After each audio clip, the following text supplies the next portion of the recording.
What happened last night should not be described as a ceasefire, because a ceasefire means both sides stop. It means the terms hold. It means the agreement exists not only on paper, but in reality. That is not what happened. What we saw was the declaration of a ceasefire, the rapid celebration of that declaration across international media, and then, within hours, the systematic unraveling of the very terms that ceasefire was supposed to preserve. What we saw was a performance. And the people who paid for that performance were not the men announcing it, defending it, or spinning it on television. They were the more than 300 civilians who were alive yesterday and are not alive today. So we need to go through this carefully, because the sequence matters. It matters for understanding not only how this specific ceasefire collapsed, but how the same pattern has repeated itself again and again throughout this war, first in language, then in headlines, and finally in bodies. And before we do, subscribe to Froome Report right now if you have not already. We are analyzing this in real time with images and sources that we verify against multiple independent streams. Hit that subscribe button and let's walk through this completely. The ceasefire framework that was announced came with 10 specific conditions that Iran had put forward as the basis for any halt in hostilities. These were not vague, aspirational statements. They were specific, enumerated, and publicly documented. Let's go through them honestly, because examining what was agreed to and what was immediately violated tells you everything you need to know about whether any party entered this agreement in good faith. The first condition was a complete cessation of all aggression against Iran. Within hours of the announcement, Israeli forces struck a joint Iranian-Amian prochemical facility. That is not an ambiguous violation. That is the first condition of the ceasefire broken before the ink was metaphorically dry, with an attack on Iranian energy infrastructure that both Iran and the international community watching would immediately identify as a deliberate provocation. The second condition was the withdrawal of American combat forces from the region. This was never going to be honored, and everyone involved knew it was never going to be honored. American forces cannot be withdrawn from the region while operations are actively ongoing, and the attack that violated Condition 1 made Condition 2 immediately moot. You do not withdraw forces while simultaneously conducting strikes. The third condition related to restricted Hormuz transit with a fee structure for vessels of certain nationalities. This became operationally irrelevant the moment the first two conditions were violated, because Iran's position stated clearly and publicly before the ceasefire announcement was that any breach of the agreement would result in immediate resumption of full hostilities, including straight closure. The IRGC had said it explicitly. They could not have been more direct. Any violation, however small, would be answered with everything they had. The fourth condition was the lifting of all sanctions, primary, secondary, and UN-level restrictions on Iran. This has not occurred and shows no signs of occurring. The United Nations framework on sanctions has not been touched. The suggestion that any genuine ceasefire could be agreed without addressing this condition, the foundational economic constraint that Iran has been living under for decades, tells you how seriously the framework was being taken by the parties that agreed to announce it.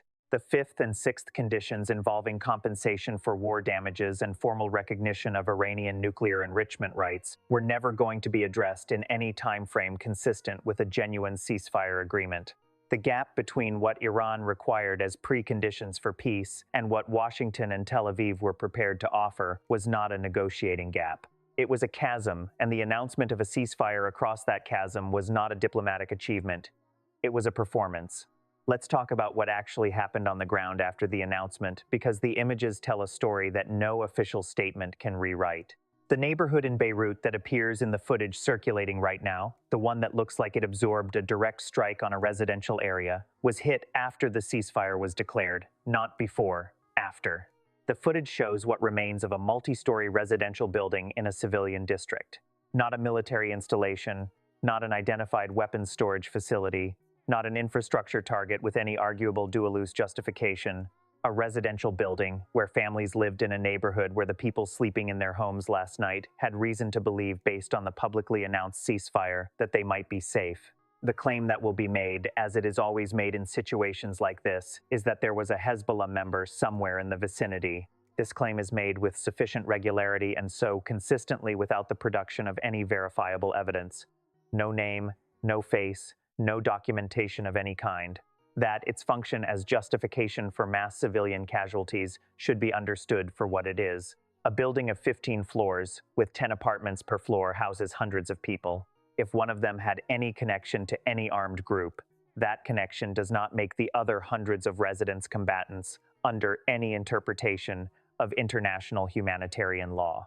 And the consistent pattern of striking large residential structures, producing mass civilian casualties, and then retroactively invoking the presence of a single unidentified militant is not a military doctrine. It is a killing strategy with legal cover constructed after the fact. More than 300 people are dead today who were alive yesterday. They were alive yesterday partly because of the ceasefire announcement, because they believed, as ordinary people in a war zone are entitled to believe when governments formally announce a cessation of hostilities, that the worst was over for at least a brief time. That belief cost them their lives, and the party that caused it bears responsibility that no post hoc explanation about specific military targets can transfer to anyone else. Iran's response to the violations was exactly what they had announced it would be. They said it clearly the day before. They said it on the record through official channels in language that left absolutely no room for misinterpretation. If the ceasefire is violated in any detail, the response will be immediate and total. The IRGC's statement was precise. There would be no graduated response. There would be no warning shot. The first violation would be treated as a declaration that the ceasefire did not exist and had never existed. Fox News, not an Iranian state media outlet, not a Russian channel, not a Chinese platform, but Fox News confirmed live on air that Iran launched strikes against Israel from Gulf states in the hours after the ceasefire announcement.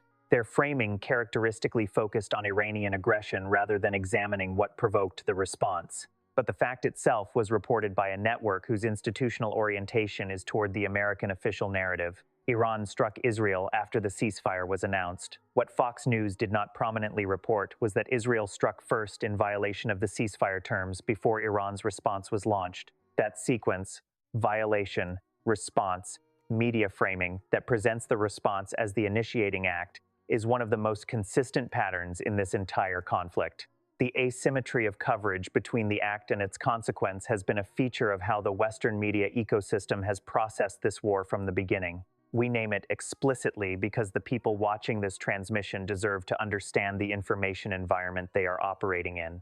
Let's take a step back and examine the broader strategic picture, because the failure of this ceasefire is not just a story about one broken agreement. It is the latest data point in a pattern that reveals something fundamental about the dynamic between the parties. Trump claimed in a statement that even his own supporters found it difficult to defend with a straight face that he was acting as the representative of all Middle Eastern countries and apparently of the broader galaxy in negotiating this agreement. The grandiosity of that framing would be amusing if the consequences of the gap between the self-image and the reality were not so deadly. A president who believes he is speaking for the entire region cannot hear the signals that the actual governments of that region are sending him. And those signals, from Qatar's formal withdrawal from mediation, to Iraq's effective defection, to the Arab League's repeated calls for ceasefire that Washington ignored, have been consistent and unmistakable. The structure of Israel and the United States as strategic partners in this conflict has been revealing itself as increasingly complicated throughout the campaign. Netanyahu's government has its own objectives that do not perfectly align with Washington's objectives and has demonstrated repeatedly that it will pursue those objectives without coordination with, and sometimes in direct contradiction to, American preferences. The strike on the joint petrochemical facility that broke the ceasefire was not coordinated with Washington. The Southpaw strike that we covered in previous transmissions was not coordinated with Washington. The pattern of Israel acting unilaterally in ways that create consequences Washington then has to manage is now so well established that it has been acknowledged publicly by American officials and media alike. This creates an extraordinary situation. The United States is fighting a war in which its primary partner is conducting operations that Washington has publicly said it does not sanction, does not approve, and was not informed about in advance.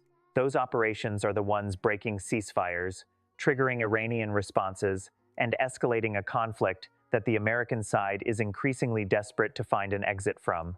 The tail is not just wagging the dog. The tail is taking the dog into a fight. The dog was trying to leave. There is a detail about the rescued pilot story that has been circulating in the Western media ecosystem that deserves scrutiny because it illustrates the information environment surrounding this conflict in a way that is both specific and instructive. A photograph was released showing the recovered American pilot. The image was presented as documentation of a successful rescue mission. A living, healthy service member returned safely after being shot down over Iranian territory. The image showed the pilot seated with an American flag, accompanied by military personnel, looking clean, composed, and uninjured. The problem, identified by multiple observers who examined the photograph, is that the physical condition depicted in the image is not consistent with someone who had been hiding in hostile territory, evading capture, surviving without regular food or water, and then being extracted under fire. The level of cleanliness, the absence of any physical signs of stress or deprivation, the perfectly staged composition of the image. All of these raised questions about whether the photograph represented what it was claimed to represent. We raise this not to assert definitively that the image was fabricated. We do not have that confirmation. We raise it because the pattern throughout this conflict has been that images and claims presented as documentation of American success have repeatedly turned out upon examination to be more complicated than their initial presentation suggested. And the specific detail of a rescued pilot who looks freshly showered after days of supposed evasion in a war zone is the kind of detail that earns the questions it is generating, regardless of the discomfort that those questions cause for. The official narrative. The concept that one of our viewers identified in the chat, the Israeli military doctrine, sometimes described colloquially as mowing the lawn, is worth addressing because it is real. It is documented, and it provides context for understanding the pattern of strikes that breaks every ceasefire this conflict has produced. The doctrine holds that periodic military operations against militant infrastructure in neighboring territories are necessary to prevent that infrastructure from rebuilding to a level of capability that poses a strategic threat. The language is agricultural, mowing, but the mechanism is cyclical military violence. Strike. Allow a period of relative calm. Wait for the capability to rebuild. Strike again. The doctrine does not aspire to permanent resolution. It aspires to permanent management. A relationship of periodic destruction that never resolves into either peace or decisive military victory, but maintains a consistent power asymmetry between the parties. The problem with applying this doctrine in the current context is that the adversary being engaged is Iran, not a non-state militant organization operating from a neighboring territory, but a sovereign nation-state with ballistic missiles, nuclear enrichment capability, control of a critical global waterway, and the active support of Russia and China. The mowing the lawn framework applied to Gaza or southern Lebanon against groups with limited external support and no strategic deterrent functions differently than it does against a country that has demonstrated the ability to hit Diego Garcia from Iranian territory, destroy American AWACS aircraft at protected bases, and shut down 20% of the world's oil supply. What worked as periodic management of a contained threat has become the trigger mechanism for an uncontained war. And the same strategic reflex, strike, deny, justify retroactively, that served its purpose in a more limited context, is now generating consequences that cannot be contained within the previous framework. Europe's position in all of this is worth examining because it illuminates what the rest of the world is watching and how it is calculating its response. NATO has effectively closed its air and base infrastructure to American operations in this conflict. American forces cannot use bases in Spain, Germany, the United Kingdom, or France for operations related to this war. That is an extraordinary development. A formal, functional withdrawal of Allied support that has not been framed explicitly as such, but that has the same operational effect. The European governments that host American military infrastructure have made a collective determination that they will not allow that infrastructure to be used for a conflict they consider illegitimate, disproportionate, and strategically reckless. They have seen this movie before. Afghanistan, Iraq. The pattern is established.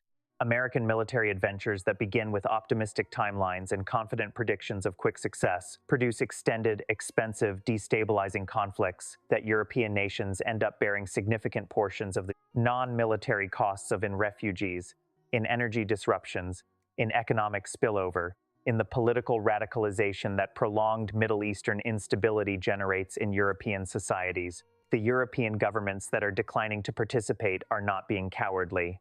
They are applying institutional memory. They have already paid significant costs for following American military leadership into wars that did not go as described. They have determined that the cost-benefit calculation of following this time does not justify participation. The energy dimension is also directly relevant to European decision-making. European consumers are currently paying dramatically elevated prices for fuel, a direct consequence of the hormonal disruption that this conflict caused. The political leaders of countries where voters are experiencing that pain in their daily lives cannot simultaneously ask those voters to support military involvement in the conflict causing the pain. The political economy of European participation does not work, and the governments that are declining to participate are making a rational political calculation as well as a strategic one. What remains at the end of this transmission is a picture of a ceasefire that lasted hours, a residential neighborhood in Beirut that no longer looks like a neighborhood, a pilot photograph that is generating more questions than answers, a NATO alliance that has functionally withdrawn from American military operations in this theater, and a conflict that has now been ongoing for long enough that the 2-week timeline Trump promised is an artifact of a different reality. The war is still happening. The ceasefire is not. 300 and more people who were alive yesterday are not alive today. And the 10 conditions that Iran put forward as the basis for peace, which represented not demands for Iranian victory, but minimum requirements for Iranian survival as a sovereign state, remain as far from being met as they were before the agreement was announced. The people writing the ceasefires are faster than the people breaking them, but the people dying because of the broken promises are dying at the same speed in both directions. We will keep tracking every development, every violation, every response, every diplomatic failure, and every human cost hereon from the report every single day. Subscribe to this channel now. Share this video with everyone who is trying to understand what is happening beyond the official announcements. Join us live Monday through Friday. The ceasefire that was announced last night is already broken.